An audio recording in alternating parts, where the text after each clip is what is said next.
Hi everyone, it's me here, Wayne, also known as ThePlantaholic. This week I'm going to be talking about winter foliage in an exotic garden. The beauty of having an exotic garden is that, as you'll see in this video, there's plenty of winter interest, particularly with evergreen foliage. If you like my video, please remember to subscribe to my channel, and there's plenty more videos for you to watch over the coming weeks and months. This beautiful fern in front of us now is actually a male fern. It's Dryopteris, the king, and as you can see, it's evergreen. So what we're fast approaching winter. In fact, it's still autumn, late autumn at the moment. It's we're approaching the middle of December. And of course, in the northern hemisphere, in the UK, winter starts around the 20th, the 21st of December. So I'm doing this video a little bit early, but there's plenty to see, so I thought I'd film it now. So yeah, it's an evergreen fern, likes woodland conditions, and yeah, it's just so architectural really.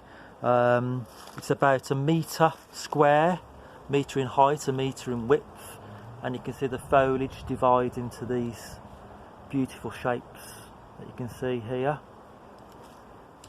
Another fantastic foliage plant for the winter is this Rhamnus Alternus Argento Variegatus. Fantastic evergreen foliage. Some years ago it was quite a common shrub, but these days it's not common at all. And I've planted it here in the corner of a north facing corner of the garden, so actually for the variegation to lighten it up. So when it gets bigger, it'll fill up that corner and hide the fence and really brighten that dark corner up. Okay, so we'll head on along up the garden, and a fantastic winter foliage plant here is Mahonia. Mahonias are now actually part of the Berberis genus, so they're in the Berberis family. So this is now Berberis Lionel Fortesque is the cultivar of this one. And most Mahonias have holly-like foliage, very, very sharp, but beautiful, very tropical looking, completely hardy here in the UK. And then in December, January, there's these highly fragrant yellow flowers, which are absolutely gorgeous and very upright, and but again tropical looking. They're followed by black fruits, and they're from North America in the wild, and they're commonly called Oregon grapes. I've got a couple of Schemias next. So this is a variegated Schemia, and you can see the flower buds are already forming now. These will open in April and are highly fragrant. Schemias must have acidic soil, so a low pH, so I'm lucky to have that here. And the second Schemia that I have is Schemia Rubella. So look at those gorgeous flower buds even in December, beautiful things, and again they will open with white fragrant flowers in April. Next to this I've got a Pieris. There's quite a lot of dead wood in there. I'll prune that out in early spring, but you can see again, just like the Schemias, they're setting the flower buds now. So a lot of these spring flowering shrubs need the cold to be able to set the flower buds. So these have lily of the valley type flowers again in April, and again Pieris need acidic conditions. Moving on, we've got the coloured stems of the cornus, but I'm going to keep to the foliage. So this is Pittosporum, County Park Dwarf, one of my favourite all-time shrubs for any garden, because as you can see, it's not a very big shrub at all, about a metre wide, maybe a bit more, and about 90 centimetres high. And it stays like this all year round, that gorgeous dark purple, almost black foliage, and you don't have to do anything to it. You don't have to clip it. It naturally grows into this shape. From New Zealand in the wild, most Pittosporums are, and yeah, it's a gorgeous thing. Next to that is some yellow eagle grass. They call it eagle grass in Scotland. It's British native, Ludula sylvatica aurea, this one, and it's called eagle grass up in Scotland because the eagles use the grass to line their nests with. This particular one is green for most of the year, but the actual cold weather brings the yellowing out. So we've had a few frosts here recently, and the green is starting to turn yellow. It will turn a real deep yellow later on in the winter, and it's a fantastic contrast to the purple leaved Pittosporum next to it. So moving around, another winter foliage shrub you can have is a choicea. This is Choicea ternata, Sundance, and again the foliage is green at the moment, but it will yellow up more during the winter months. This is Itea elicifolia. It's got holly-like leaves, and it's like a scrambling sort of shrub, and it has highly scented racemes, dangling catkins in July, August, sort of honey scented. Next to that is an Aucuba. I need to plant that in the ground. This is Aucuba japonica crotonifolia, so leaves like a croton or a Joseph coat or a Codeum, which is a tropical houseplant. So you can see the splashes on the leaves there, and again obviously it stays like this all year round. The classic Fatsia japonica with those very wide glossy leaves, completely hardy in the UK, or for the most part of the UK. Of course, an exotic garden would need lots of cordylines, so I think this is Cordyline Red Star, I believe. So it's getting quite tall now. Cordylines from New Zealand in the wild, they're called cabbage trees or cabbage palms, but they're not actually palms. They're in the lily family or Liliaceae family. Moving on round, we've got the Tatrapanax Papyrifera rex. You can see it's been caught by some frost here. We've probably had about -2, -3 perhaps, but it's fine. The central growing point's there. The leaves are holding on. Next to that, we've got Sarracenias from North America. Many of these are hardy to -20, -25. So the carnivorous or insectivorous plants, and obviously they catch the flies and things in those pictures. And next to that, can you see the fruits on the hedychiums? Beautiful things, beautiful red berries, aren't they? So next to that, I've got Xanthodecia Aethiopica or calla lily, and again, you know, this is pretty damn hardy. It's keeping its foliage. If you had very hard frost, it would lose the foliage. Next to that, I've got an Aspidistra elatior, which is a common house plant, of course, but people don't realise just how tough and hardy they are. They're from China and Japan in the wild, and with the leaf litter around, it helps to protect the crown from the worst winter weather too. Next to that is Iris confusa, so it doesn't look like anything like an iris. They call it the bamboo iris as well because it has bamboo-like stems, and then it has lovely white or blue flowers in the summertime. Next to that is a hardy Schefflera. This is Schefflera taiwaniana. It's getting taller now. It's got lovely red petioles, leaf stems, as you can see. Gorgeous foliage, very, very tropical looking. Move on round now.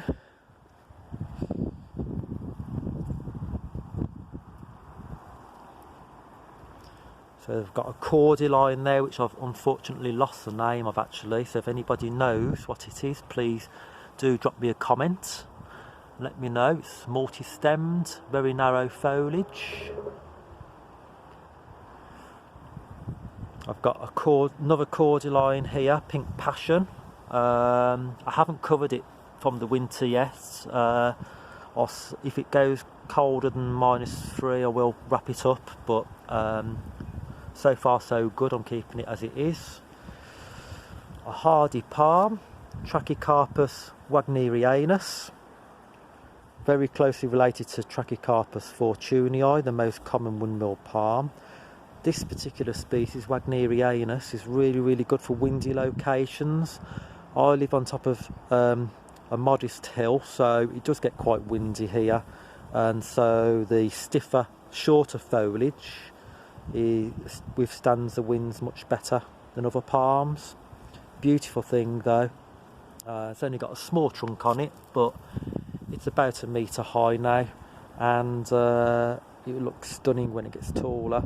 Looks great in the frost, which edges the leaves. Best corneria, Eucalyptus, that's quite hardy here. Nice glaucous blue foliage there. And this Hedychium doesn't seem to want to die down. I can't remember which one this is actually, but you can see it's untouched by the frost so far. It could hold onto its foliage for the rest of the year. Eucalyptus gunnii. So Eucalyptus gunnii is the most common eucalyptus planted in the UK. It's obviously from Australia in the wild. Gorgeous glaucous blue or silvery foliage. I understand in the US they quite commonly plant Eucalyptus neglecta, but I've never actually seen that for sale in the UK. I don't even know if it's hardy here or what, but this is really tough. What I do with this is I cut it down in the spring, I coppice it or pollard it, because it can get very tall. It's already, 10 feet tall easily, 3.5 metres, something like that. So I will prune that in April. Next to that is Salvia hot lips. It's finished flowering now, but the foliage is untouched by frost, so again it's evergreen at the moment. And then next to that is my Acacia dealbata Alpina. Gorgeous foliage, and can you look at those flower buds waiting? I'm so excited. So those will open in January, February time, and they're already taking on that yellow colour now, of the mimosa colour. And again I'll cut that back after flowering in April, because it is getting quite tall now, so a little bit taller than the eucalyptus. Okay, so next to that is Persicaria Red Dragon. It's quite sheltered here, so again at the moment it hasn't been touched by the frost. And next to that is Hedychium tara, finished flowering, ginger lily, and again hasn't been touched by the frost here as yet. Alströmerias Indian summer is still in flower, which is amazing. You can see they have been frosted though, but there's 1 or 2 which are untouched by the frost pretty much. Next to that is Melianthus major from South Africa. Gorgeous glaucous blue foliage again.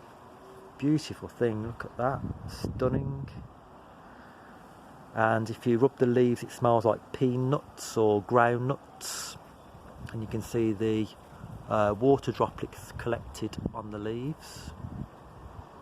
This actually flowers for me in April time, red flowers. Okay, another palm. I've got Chamaerops or Chamaerops humilis from the Atlas Mountains of Morocco. Very hardy in the UK. Very dwarf form. And this one's actually called Volcano. So it's a lovely little palm. Doesn't take up any space whatsoever. You can grow it in a tub on a balcony. And yeah, it's really tough. So a lot of my cannas haven't died down yet because we haven't had the frosts just around here. I've had a little bit on the top foliage. This one's Tropicana. and I've got the Cleopatra there, and then Singapore Girl at the back. Next to that is Yucca elephantypes, which is normally grown as a house plant. It's got too tall for my conservatory, so I'm leaving it permanently planted out, and that's about, what, 9 foot now, something like that. It's survived for 2 winters so far. That's my Musa Basjou, which I covered up about 2 weeks ago on a previous video, so if you haven't seen the video for that, please do watch that video, how to overwinter my Musa Basjou or Japanese banana. Got a variegated yucca there, completely hardy, this one. And some of the salvias are refusing to give up flowering. Salvia amistad is looking great still. Behind it is Canna striata. Even my dahlia, Bishop of Llandaff, doesn't want to die down as yet. Obviously it's finished flowering. Panicum Squaw, the grass there, lovely reddish tinted foliage.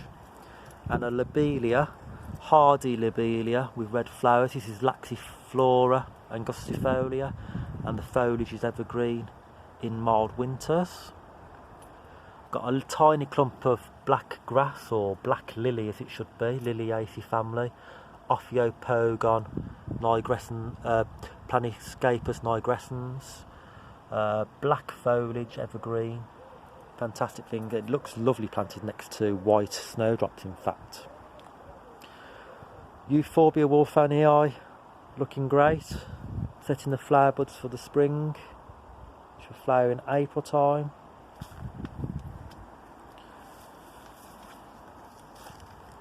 Here I've got a Cycas revoluta I'm leaving planted out. It's a sheltered spot, and it's sheltered around by other plants as well, so hopefully it'll pull through the winter. I have got another Cycas revoluta in my conservatory, a bigger one. And next to these Nifophias, I have red hot pokers. I've got a sedum, hardy sedum called Prialtum, and this is from Mexico. And I've had that for probably 30 years, and it comes from every single winter. Now look at that Canna Australia, isn't that gorgeous? And it's December, and wow, look at that lit up in the sun. Absolutely incredible. Gorgeous. Obviously if you have a hard frost, that will die down.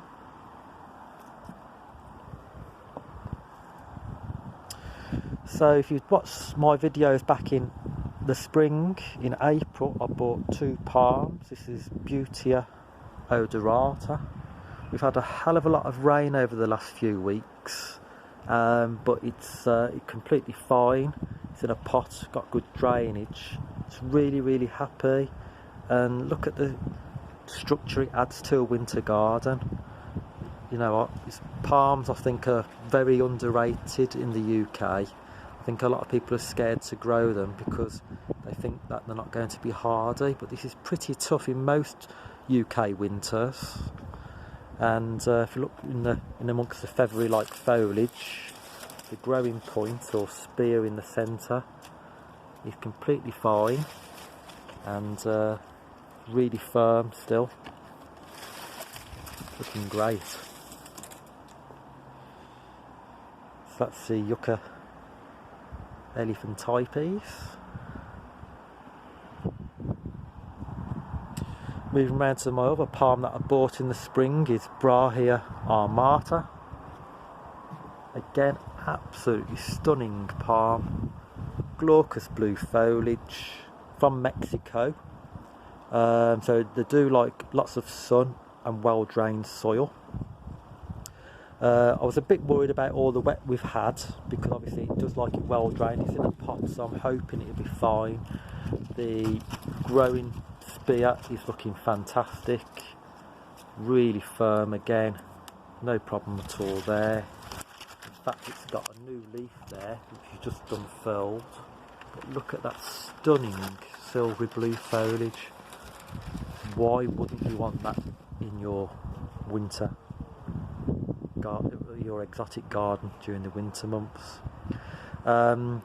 If it gets really cold, I'll have to put it closer up against the house, just in the corner. But for now I'm going to leave it there, and I will wrap it if it gets desperately cold. But what Brahia Armata doesn't like is being wrapped up for too long. It does like plenty of ventilation. It can sweat and rot if wrapped up for long periods of time, so I've left it unwrapped, get plenty of wind and air around it. But absolutely gorgeous palm. I've got a Butylon Megapotanicum, obviously finished flowering, but the foliage is pretty damn tough. And I've got a lobster claw Cleanthus puniceus, and the flower buds are just setting there. I've got some Sonchus, which are tree dandelions or tree sow thistles. There's a few species there, but gorgeous foliage, sort of semi-evergreen, beautiful shapes there. And I've got a geranium here, geranium palmatum, this one is. And then look at the gorgeous Tracheocarpus Jasminoides. Absolutely stunning red foliage. It's evergreen, but I found that if you plant them in the ground, the leaves remain green during the winter. If you plant it in a tub, a pot like this, I think maybe the stress of it colours up the foliage in the winter, and you get that gorgeous deep red glossy foliage, but then during the spring and summer it greens up again before flowering with white fragrant flowers in the summer. Okay, so that's a good walk around the garden today on a lovely sunny late autumn day. And if you've enjoyed my video, please subscribe to my channel. See you soon, bye.